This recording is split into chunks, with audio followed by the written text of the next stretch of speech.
মিছিল নগরী কলকাতা। রবিবার দুপুর থেকে সোমবার সকাল পর্যন্ত মিছিল, জমায়েত, গান, নাটক, প্রতিবাদে ভাসল কলকাতা। সবচেয়ে নজরকাড়া অবশ্যই আমরা তিলোত্তমার প্রতিবাদ।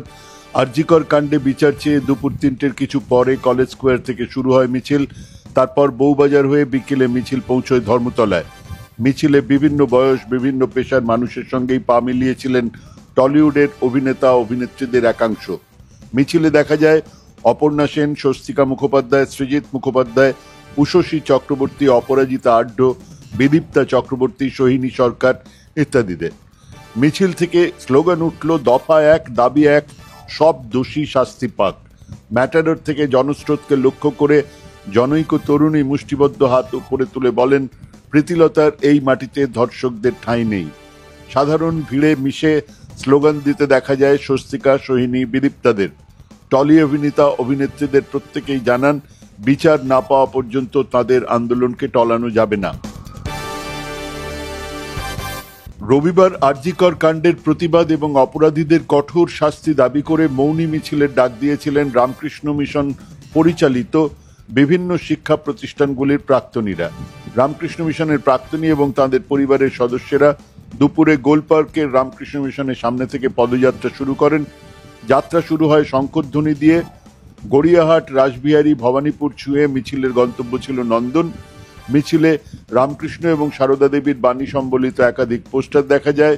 কিছু পোস্টারে লেখা ছিল, সবুর করো মাগো, তোমার সব সন্তান অন্ধ নয়, মৌনী আছি তার মানে আমরা সবাই অন্ধ নই, আমরা মৌনী নই বাকরুদ্ধ, কন্যা রেতর চিতার শপথ, ওই আগুনেই পূর্বে শোষক। মিছিলে ছিলেন নরেন্দ্রপুর রামকৃষ্ণ মিশনের প্রাক্তনী, সিপিআইএমএল লিবারেশনের সাধারণ সম্পাদক দীপঙ্কর ভট্টাচার্য। আরজিকর কাণ্ডের প্রতিবাদে রবিবারের মিছিলে মত্ত অবস্থায় ঢুকে এক মহিলার সঙ্গে অভব্য আচরণ করার অভিযোগে গ্রেপ্তার হলেন এক যুবক। পুলিশ সূত্রে খবর, ধৃত যুবকের নাম তাপস পাল। তিনি টলিগঞ্জ থানা এলাকার বাসিন্দা। রবিবার আমরা তিলোত্তমার মিছিল ছিল কলেজ স্কোয়ার থেকে। বিকেল গড়িয়ে সন্ধ্যের মুখে সেই মিছিল ধর্মতলার গন্তব্যে পৌঁছয়। পুলিশ জানিয়েছে, সেই মিছিলেই ছিলেন তাপস।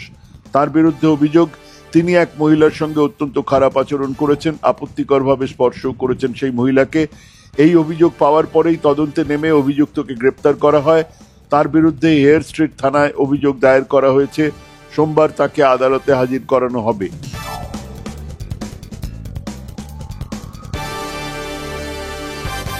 কলকাতায় যখন মিছিলে মিছিলে উত্তাল, যখন তার সহ অভিনেতা অভিনেত্রীরা রাজপথে, তখন ওই আন্দোলন মিছিলের প্রয়োজনীয়তা নিয়ে প্রশ্ন তুললেন তৃণমূল বিধায়ক তথা অভিনেতা কাঞ্চন মল্লিক। শুধু তাই নয়, আরজিকর কাণ্ডের প্রেক্ষিতে যে চিকিৎসকেরা বিক্ষোভ করছেন, কর্মবিরতি পালন করছেন, তাদের উদ্দেশ্যে কাঞ্চনের প্রশ্ন, বেতন নেবে তো? শাসক দলের বিরোধিতা করে চিকিৎসকদের ধর্ষণ এবং খুনের বিচার চাইছেন যে সরকারি চাকুরেরা, তারা পুজোর বোনাস গ্রহণ করবেন কিনা সেই প্রশ্নও তুললেন উত্তরপাড়ার তারকা বিধায়ক। এ নিয়ে কাঞ্চনকে সরাসরি সমর্থন বা বিরোধিতা করেননি তার দল। তার বন্ধু সহকর্মী অভিনেত্রী সুদীপ্তা চক্রবর্তী ফেসবুকে লিখলেন, এক সময়ের বন্ধু সহকর্মী কাঞ্চন মল্লিক, তোকে ত্যাগ দিলাম। অনুপ্রেরণার লকারে চোখ, কান, মাথা, মনুষ্যত্ব, বিবেক, বুদ্ধি, বিবেচনা, শিক্ষা সব ঢুকিয়ে রেখে চাবিটা হারিয়ে ফেলেছিস মনে হয়। চাবিটা খুঁজে পেলে খবর দিস বন্ধু, তখন আবার কথা হবে, আড্ডা হবে।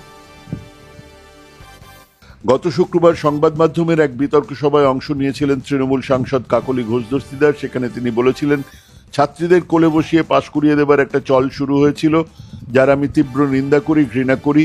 আমার ছেলেরা নিন্দা করেছিল বলে তাদের কম নম্বর দেওয়া হয়েছিল। তারা আজ প্রথিতযশা চিকিৎসক, কিন্তু কোলে বসিয়ে পাশ করিয়ে দেবার চলটা যে এখানে এসে দাঁড়াবে, উৎকোচ নিয়ে পাশ করানো হবে, কিংবা কেউ মুখ খোলার সাহস দেখালে যে তার থিসিস আটকে দেওয়া হবে, এমনটা আমি ভাবতে পারিনি।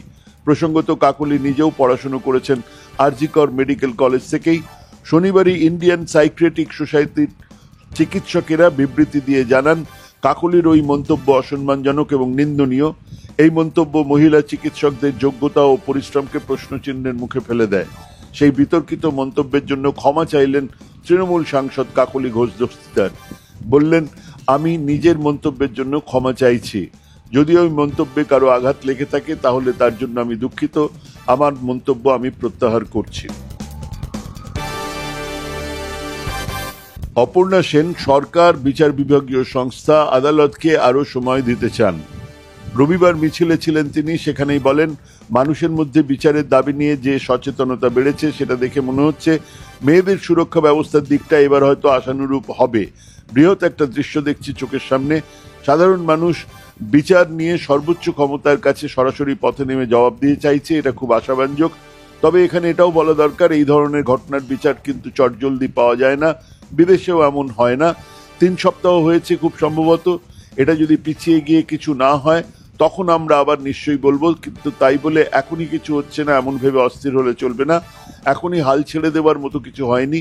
সর্বোচ্চ আদালত নিজেই বিচারের দায়িত্ব নিয়েছে, কতটা গুরুত্ব দিয়েছেন বিচারপতিরা এই বিষয়টিকে সেটা তো বুঝতে হবে, এটা বড় আশার কথা।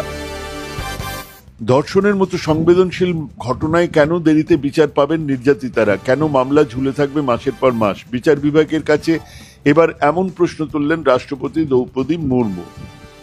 রবিবার জেলা বিচার বিভাগের 2 দিনব্যাপী জাতীয় সম্মেলনের উদ্বোধনী অনুষ্ঠানে ভাষণ দিতে গিয়ে রাষ্ট্রপতি বলেন, ধর্ষণের মতো মামলায় যখন বহু দেরিতে বিচার মেলে তখন বিচার ব্যবস্থার উপরে আস্থা হারিয়ে ফেলেন সাধারণ মানুষ।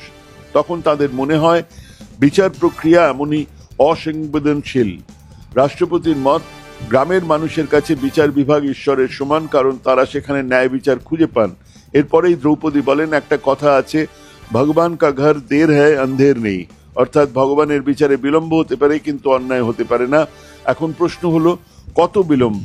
বিচার পেতে কতদিন অপেক্ষা করবেন মানুষ?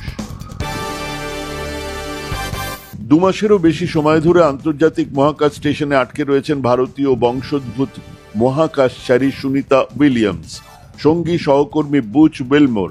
সময়ের সঙ্গে সঙ্গে 2 নভশ্চরের শারীরিক অবস্থার অবনতি হচ্ছে, তবু নাসার সিদ্ধান্ত 2025 সালের ফেব্রুয়ারি পর্যন্ত মহাকাশেই থাকতে হবে সুনিতাদের।